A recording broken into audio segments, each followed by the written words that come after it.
Today our topic is cover letter and resume. Most of us focus on the resume. Resume के ऊपर हमारा focus होता है.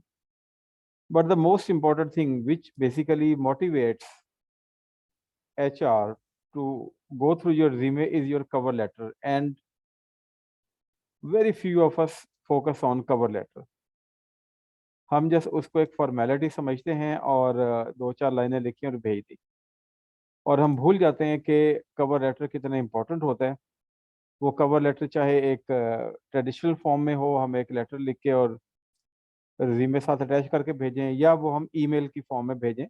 Email आजकल ज़्यादा ट्रेंड है कि एप्लीकेशन जो है वो थ्रू ईमेल जारी होती हैं, और अटैचमेंट में आप अपना रिज्यूमे या सीवी उसको आप अटैच कर देते हैं. By the way, would anyone like to tell, rather enlighten any one of us, what's the difference between resume and CV or curriculum vitae?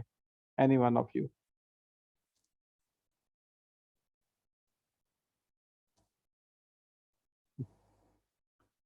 This is very Is it a simple difference of American and British? Okay, this is one point of view. Any other person? Any other participant? देखिए, जब आप discuss करते हैं ना तो चीज़ें सामने आती हैं और वहीं से फिर हमारी लर्निंग होती है. और अगर हम like a parrot, we keep on talking and talking and you keep on pouring inside whatever is being spoken, तो वो फिर ना लर्निंग बनती नहीं है. लर्निंग को जब तक चैलेंज ना किया जाए, क्वेश्चन ना किए जाए, उसको रिसर्च ना किया जाए. Resume word I am listening first time. Okay. और शायद सर इसका if I'm not wrong तो लेंथ का भी डिफरेंस होता है. जी बिल्कुल ऐसा ही है. curriculum vitae जो है ना it's much in detail than resume. बिल्कुल यही डिफरेंस है. और किसी ज़माने में डॉन के जो ये एडिटोरियल पे अंदर जो कलर्ड पेजेस होते थे, वहाँ पे एचआर के बड़े सीनियर लोग आके तो कोई ना कोई चीज़, कोई ना कोई पॉइंट एक्सप्लेन किया करते थे. अब मैं काफ़ी अरसे से देख रहा हूँ कि वो चीज़ खत्म हो गई है.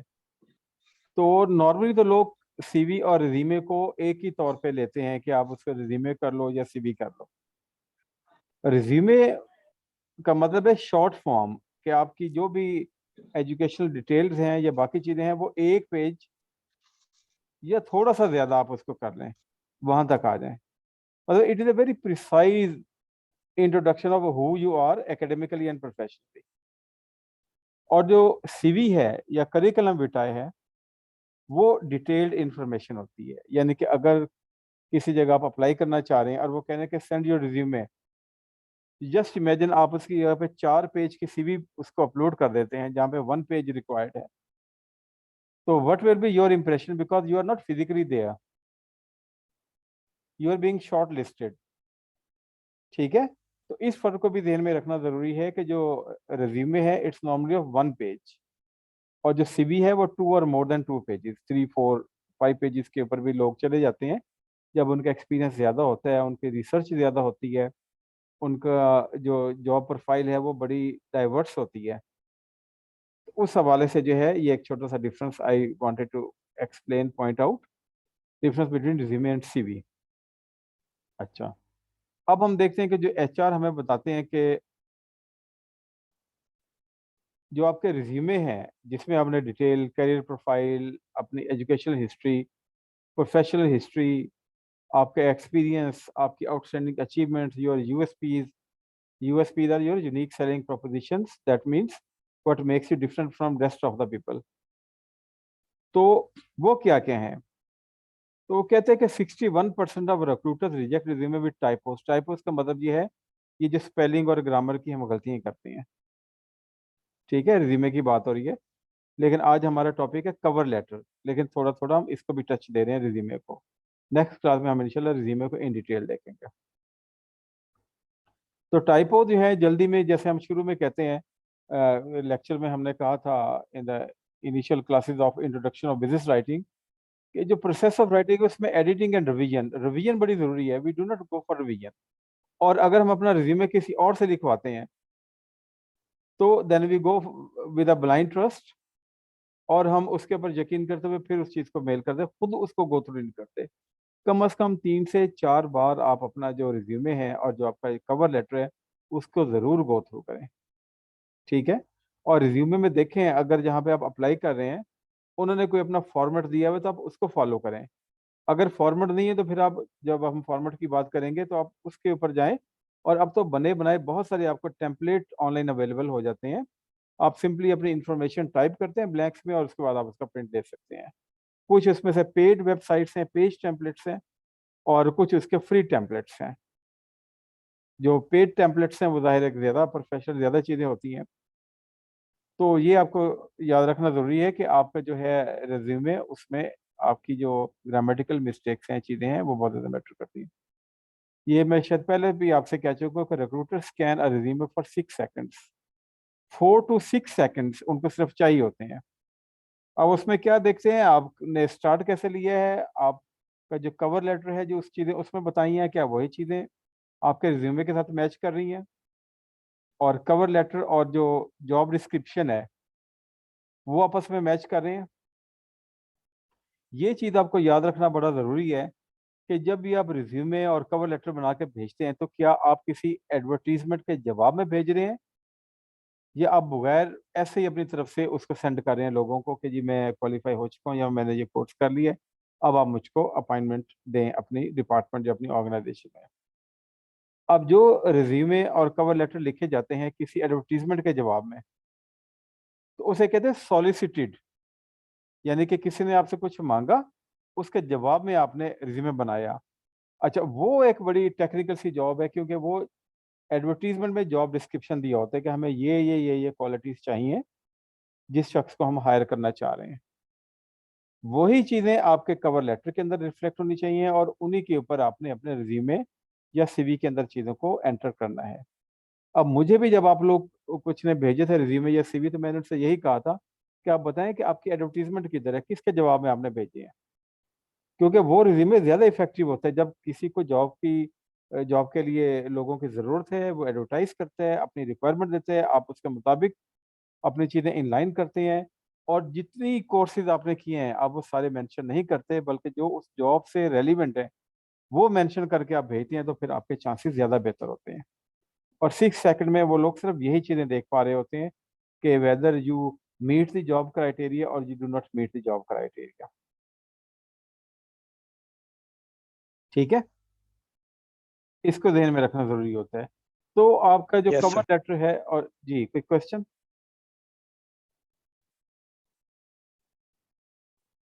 No sir. ओके। तो वो आपका जो रिज्यूमे है प्लस आपका जो जॉब कवर लेटर है वो आई कैचिंग होना चाहिए। आई कैचिंग से मुराद ये है कि उसका फ़ॉन्ट अच्छा मुनासिब होना चाहिए, बारीक फ़ॉन्ट में ना लिखें। नॉर्मली 12 एरियल का फ़ॉन्ट इस्तेमाल किया जाता है रिज्यूमे वगैरह में।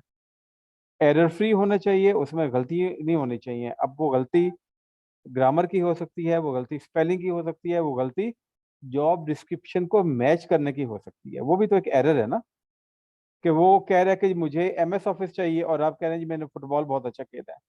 वो कह रहे हैं कि हमें एचआर की रिक्वायरमेंट है और आप कह रहे हैं कि जी मेरी हॉबी जो है वो नेट सर्फिंग है या रीडिंग है। अब नो, रीडिंग और नेट सर्फिंग ये बड़े ही वो टाइम वेस्टिंग किस्म के मशगले हैं। तो जो रिक्रूटर होता है या जो हेड हंटर होता है, ये जो भी शख्स सिलेक्शन प्रोसीजर को वेट कर रहा होता है, गो थ्रू कर रहा होता है, वो देखता है कि जी हमें टीचर चाहिए, ये कहने कि मेरी हॉबी नेट सर्फिंग है। आप बताएं कि नेट में आप कौन सी वेबसाइट, एजुकेशन वेबसाइट पे जाती हैं? आप जुडीमी के कोर्सेज अटेंड करती हैं, आप कोर्सेरा के कोर्सेज अटेंड करती हैं, आप अमल एकेडमी को फॉलो करती हैं और उसके जो भी न्यू कोर्सेज आ रहे होते हैं आप उसको गो थ्रू करती हैं, या कोई भी एक ऐसी एजुकेशनल वेबसाइट का आप जिक्र करें। तो you have to be very very specific. हम जनरलाइज करते हैं चीज़ों को, इन जनरल हम चीज़ें भेजते हैं विच आर रिजेक्टेड। मैं खुद चूंकि तकरीबन 4 साल एचआर की पोजीशन पे काम कर चुका हूँ, तो ढेरों आपके पास एप्लीकेशन आती है, और वाकई it takes lot of time if you go through seeing each and every CV in detail. तो आपने क्राइटेरिया बनाया होता है। वो क्राइटेरिया, एक तो आपकी जो जॉब की क्वालिफिकेशन है वो उस बंदे के पास वो क्वालिफिकेशन होनी चाहिए। अगर मुझे इंग्लिश का टीचर चाहिए और उसने कहा जी मैंने एमए इस्लामियात किया हुआ है, तो जाहिर है कि उसकी जो वेटेज है वो कम होगी बनिस्बत ये कि किसी ने लिटरेचर में किया है या लिंग्विस्टिक्स में किया है या ईएलटी में किया है। या कोई शख्स कहे कि मुझे एक मैथमेटिक्स का टीचर चाहिए क्लास 9-10 के लिए, और बहुत सारे लोग थे जो इंजीनियर्स आ जाते थे वहाँ पे कि जी मैंने यूईटी से या उस्मान इंस्टीट्यूट ऑफ टेक्नोलॉजी से, सर सीएस से मैंने इलेक्ट्रिकल इंजीनियरिंग की है। अब ठीक है, इलेक्ट्रिकल इंजीनियरिंग में आपने मैथ कुछ पढ़ा होगा, लेकिन जो आपने स्कूल में मैथ पढ़ाना है वो फेडरल बोर्ड का या कराची बोर्ड का है। उसके क्वेश्चन, उसके नॉर्म्स, उसके स्टूडेंट हैंडलिंग टोटली डिफरेंट है। तो बज़ाहिर तो आपके पास बी की क्वालिफिकेशन होती है, लेकिन वहां पे रेलिवेंसी आपकी नहीं होती, तो रेलिवेंसी होना बड़ा जरूरी है। और एक और चीज है कि इजी टू स्कैन हो, उसमें मतलब आराम से रीडर को पता चल जाए कि जी आप कहना क्या चाह रहे हैं। जैसे हमने कहा ना 7 C's के अंदर के, वो सिंपल होना चाहिए, स्ट्रेट फॉरवर्ड होना चाहिए, इजी होना चाहिए, कंप्लीट होना चाहिए, कंक्रीट होना चाहिए। तो वो 7 C's आपको हर जगह पे अप्लाई करने हैं, वो आपकी एक चेक ऑफ लिस्ट है। जब तक आप उनको अपनी हैबिट का हिस्सा नहीं बनाएंगे तब तक आपके लिए मुश्किलात होती रहेंगी, लोग आपको कम ही शॉर्टलिस्ट करेंगे। फिर आप रेफरेंसेस की तरफ भागेंगे कि मुझे पता चले कि फलां कंपनी के अंदर मेरा जानने वाला काम कर रहा है ताकि मुझे इंटरव्यू के लिए बुला लिया जाए। जब इंटरव्यू के लिए जाएंगे तो इंटरव्यू में फिर आपका रिज्यूमे और आपका कवर लेटर नीचे फाइल में उनके पास लगा होगा और उससे क्वेश्चन कर रहे होंगे। And if you are not academically strong and professionally strong, और आपने वर्कआउट नहीं किया होगा, आपने सर्च नहीं किया होगा उस इंस्टीट्यूशन को, उस कंपनी को, उस स्कूल को, उस कॉलेज को और उस यूनिवर्सिटी को, कि उसका विजन और मिशन क्या है, उसकी वेबसाइट के ऊपर क्या चीज़ें अवेलेबल हैं, तब तक आपके लिए बहुत मसला होगा कि आप वहां पे जाके कॉन्फिडेंस के साथ खुद को एक्सप्रेस कर सकें, एक्सप्लेन कर सकें, और आप अपने आप को हार्मोनाइज कर सकें। ठीक है। और इंटरव्यू में आपने ये भी देखना होता है कि आप जब आपसे सवाल जवाब हो रहे हो और आप इंटरव्यू हैं, तो आप वहां पे लड़ना शुरू ना कर दें। लड़ने का मतलब ये कि आप एग्रेसिव ना हो जाएं। या अगर आपको किसी सवाल का जवाब नहीं आता और आपने गलत दिया है जवाब उसका, और आपको बताया जाए कि ये आपका जवाब ठीक नहीं है, तो वहां पे आप रेफरेंसेस कोट ना करना शुरू कर दें। एवरीबॉडी नोज देयर कि you are at that time under certain pressure, and whenever you are under pressure you may know the exact answer but you may not reply under pressure. अब आपको वो जो एक Freudian slip होती है, आपको जवाब का पता है लेकिन अदायगी गलत हो जाती है, दैट्स कॉल्ड फ्राइडियन स्लिप। ठीक है। तो वो चीज़ तो वो एक्सेप्ट कर लेते हैं, लेकिन किसी गलत चीज़ के ऊपर डट जाना, रेजिस्ट करना वहाँ पे और एग्रेसिव हो जाना, या किसी भी चीज़ के ऊपर गुस्से का इज़हार करना और उसमें आपकी बॉडी लैंग्वेज का स्ट्रिक्ट हो जाना, ये चीज़ें सारी की सारी रिकॉर्डेड होती हैं वहाँ पे। रिकॉर्डेड से मुराद ये कि everybody is noting them down, और उन्हें हमेशा कैसा एम्प्लॉयी चाहिए होता है, जो कि ओबीडिएंट हो, हार्मोनियस हो, ऑर्गेनाइजेशन के अंदर आके वो रेडी टू अडेप्ट हो, वो अपने आप को अडेप्ट कर सके, वो अपने आप को चेंज कर सके। बॉस टीचर ऐसे होते हैं ना कि जब वो बच्चों को डांटते हैं या मारते हैं और उन्हें मैनेजमेंट बुला के कहती है कि why you did this thing, okay do you apologise, वो कहता है नहीं जी मैं तो दोबारा यही करूंगा। तो ये जो रिजिडिटी का एलिमेंट है during job, during service even, that goes very very much negative for you. Yes miss Iqbal, you have a question over here. Yes sir, जैसे आपने अभी सिचुएशन क्रिएट की, आप एडवर्टाइज करते हो जी जी तो ग्रेजुएट पर्सन के लिए, करते हो एमएससी पर्सन की कर ले,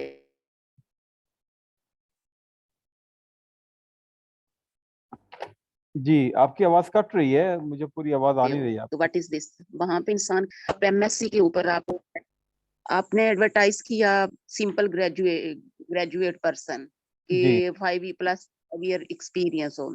जब आप जी सिलेक्ट करते हो तो आप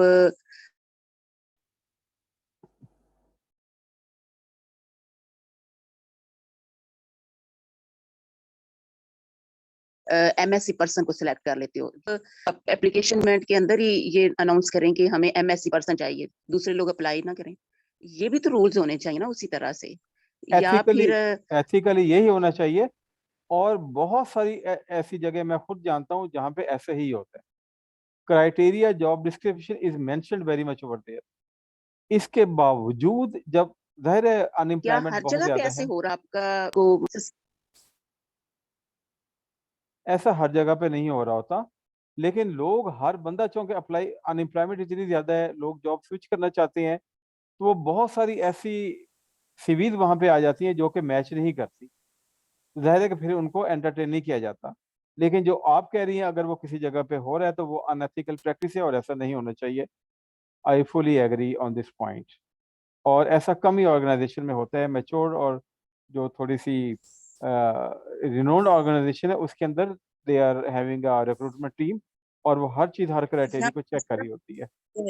इस तरह में सर कंट्रोल अपने आप कूल रखना बहुत मुश्किल है। और इसी तरह से अगर आपका एक हेड आप उसको जो है वो हटा के एमएससी पे आप ला के सिंपल एम में बंदे को बैठा रहे हो, तो कितनी देर तक एक सेंसिटिव पर्सन जो है, एक्सपीरियंस पर्सन जो है, कितनी देर तक बर्दाश्त कर सकता है। रूल्स और लॉ होने चाहिए। यहाँ पे भी क्या इंसान को खामोश ही रहना चाहिए? यहाँ पे भी कभी भी बात नहीं करनी चाहिए कि what is this. Rules law fix होने चाहिए। अगर कोई बंदा प्रोग्रेस करना चाहता है, अपने मेहनत के बलबूते आगे निकलना चाहता है, तो कुछ ना कुछ तो रूल्स होने चाहिए ना, कि जिनके तहत इंसान प्रोग्रेस कर सके और अपने गोल को अचीव कर सके। ये तो कोई नहीं बताया कुछ और जाए, आगे कुछ और कर लें, वो कुछ और जाए। और ग्रुप में फेवरेटिज्म, ये चीजें मेरे ख्याल में एजुकेशन डिपार्टमेंट में ये चीजें सूट नहीं करती हैं। जी बेसिक वाल मैं बिल्कुल 100% आपकी बात से एग्री करता हूँ। ये चीज़ें सूट नहीं करती, लेकिन अनफॉर्चुनेटली हमारे हर कल्चर और हर सिस्टम में मैक्सिमम जगहों के ऊपर आपको यही चीज़ें मिलती हैं। अब सवाल यहाँ पे ये पेश आता है, ऐसा शख्स जो कि अपनी कंपनी की या अपने स्कूल की चीज़ों को, नेगेटिव चीज़ों को हाईलाइट करता है, उसे मैनेजमेंट की टर्म्स में विसल ब्लोअर कहते हैं। अब अमेरिका और उन कल्चर्स के अंदर तो विसल ब्लोअर्स को अप्रिशिएट किया जाता है कि वो ऑर्गेनाइजेशन की एक नेगेटिव चीज़ को हाईलाइट कर रहे हैं जिसको ठीक करने की ज़रूरत है। हमारे यहाँ चूँकि ईगो हमारी बहुत बड़ी होती है, बहुत ज़्यादा होती है, और जब हम मैनेजमेंट की पोजीशन पर होते हैं, तो हमें बिल्कुल अच्छा नहीं लगता कि कोई हमें बताए कि हमारे डिसीजन में और हमारी पॉलिसीज़ में और जो हम चीज़ें एग्ज़ीक्यूट कर रहे हैं, उसमें कोई फ्लॉ है, उसमें कोई खामी है। अनफॉर्च्युनेटली ये आपकी बात बिल्कुल ठीक है, लेकिन आपने ये देखना है कि अगर आप क्रिटिसाइज़ कर रहे हैं, तो उसके बाद आपके साथ मैनेजमेंट का बिहेवियर क्या है? पहले क्या था और अभी क्या है? आप ये एक्चुअली चीज़ें पोलाइटली। जी, सर अर्शद। सॉरी सर, मैं डिस्टर्ब किया, आप कंटिन्यू करें प्लीज, मैं बाद में बोलूँ। जी, या तो देखें ना जो आपकी इनफॉर्मल गैदरिंग्स होती हैं, आप वहाँ पे भी वो चीज़ें हाइलाइट किया करें। लेकिन हाइलाइट करते हुए भी अग्रेसिव हो जाना, ठीक है? सर आप तो हमेशा मुझे डाँटते रहते हैं, सर आपने तो मुझे हमेशा इग्नोर किया है। अब ये वर्ड है ना हमेशा, अक्सर, what do these things carry? ये चीज़ें क्या कैरी करती हैं अपने अंदर? आप 1 मिनट के लिए अपने आप को इमेजिन करें कि you are the head of your institution, और आप ही की जो कैफ़ियत हैं उससे रिलेटेड एक एम्प्लॉयी आपके पास आता है और आपको क्रिटिसाइज़ करता है। Within this Pakistani typical culture, will you accept it? या इज़न्ट इट फार बेटर कि आप जब इनफॉर्मल गैदरिंग हो, जब टी ब्रेक्स हों, जब आपके आपस में इंटरेक्शन हो, वहाँ पे पोलाइटली बिल्कुल मुनासिब अल्फाज के इस्तेमाल करते हुए अपनी फीलिंग्स को शेयर कर दें, तो मे बी कि वो मैसेज ज़्यादा इफेक्टिव होगा बनिस्बत ये है कि आप विसल ब्लोअर बन के और लोगों को देखिए, जब आप सिस्टम के अगेंस्ट जाते हैं ना, तो सिस्टम आपको सपोर्ट नहीं करता। फिर आप सिंगल आउट हो जाते हैं, फिर आप जिनको ग्रुप्स बना के आगे जाते हैं, वो फिर आप ग्रुप लीडर बन जाते हैं कि देखें ये इन्होंने अपना एक अलग ग्रुप बना लिया। तो ऑर्गेनाइजेशन में देखें कि ऑर्गेनाइजेशन को क्या टैलेंट, क्या चीज़ें चाहिए होती हैं। ठीक है, आप अपने अंदर वो स्किल्स, वो चीज़ें डेवलप करें और आप आगे ग्रूम करें। इसलिए मैंने कहा था कि आप अगर वो किताब पढ़ लें, सेठ गॉर्डन की लिंचपिन या working with emotional intelligence by Daniel Goleman, तो हो सकता है इतनी बहुत सारी एग्जांपल्स और चीज़ें देख के आपके अंदर एक चेंज आ जाए। और जब आप देखते हैं कि इस ऑर्गेनाइजेशन में मेरी अहमियत नहीं है, या मुझे नहीं सुना जा रहा, या मुझे सिंगल आउट कर दिया है, तो people go for job switching. अगर आपके अंदर वो एबिलिटी है, एक्सपीरियंस है, क्वालिफिकेशन है, ये सारी चीज़ें हैं और आपकी नेटवर्किंग स्ट्रांग है, तो आप देखें कि लोग हमेशा जॉब स्विच करते हैं। जी सर अरशद। एक्चुअली सर मैं थोड़ा सा ये ऐड करना चाह रहा था कि दो ही सिस्टम्स होते हैं ऑर्गेनाइजेशंस को रन करने के लिए। एक बेसिक, एक तो स्ट्रक्चरल चीजें और वो किताबी चीजें तो एक अलग है, कि या तो कंपनी स्टेट बेस्ड होती है या फिर वो एक मल्टीनेशनल एक बड़ा प्रॉपर सेटअप के साथ चलती है। और स्टेट बेस्ड जब कंपनी होती है ना, उसका एटीट्यूड बहुत डिफरेंट होता है। और अनफॉर्चुनेटली हमारे यहाँ ये जरा सिस्टम ज्यादा प्रिवेल करता है, ज्यादा पेनिट्रेटेड है, इंस्टेंट के हम किसी प्रॉपर इंटरनेशनल स्टैंडर्ड पे चलें। स्टेट बेस्ड कंपनी में स्किल्स इतनी इंपॉर्टेंट नहीं होती, लॉयल्टी ज्यादा इंपॉर्टेंट होती है। वो वाली बात है ना कि अमेरिका वाले जो है वो ब्लो विसल्स को अप्रिशिएट करते हैं, लेकिन हमारे यहाँ डिस्करेज किया जाता है। तो उसके पीछे शायद रीजन यही है कि हमारे जो ऑर्गेनाइजेशंस हैं वो स्टेट बेस्ड ज्यादा है। इनकी जो सोच है वो एक बड़ी लिमिटेड है, और एक ही शख्स जो है वो डिक्टेटर बना सबको लीड करना चाह रहा है और वही सब कुछ करना चाह रहा है। तो ये एक बड़ा मसला है, और यही वजह है कि वो मिस जैसा कह रही थी कि वो एक ना इंसाफ हो जाता है। तो वो एड पे मेंशन ना करना, अक्सर बड़ी ऑर्गेनाइजेशन भी इस चीज को कभी कभी अडॉप्ट कर लेती हैं कि वो एड में कोई स्पेसिफिक नहीं करते। रीजन इसके कि हर बंदा आए, ताकि वो अगर लो क्वालिफिकेशन वाले को भी एडजस्ट कर सकते हैं। यानी कि होते हैं कई लोग ऐसे होते हैं जो मास्टर्स नहीं है, जस्ट ग्रेजुएट हैं, एमए इंग्लिश नहीं है लेकिन बीए भी किया हुआ है, लेकिन उसका एक्सपीरियंस इतना है, वो इतना स्किलफुल है कि वो बड़ी से बड़ी क्लास को भी हैंडल कर सकता है।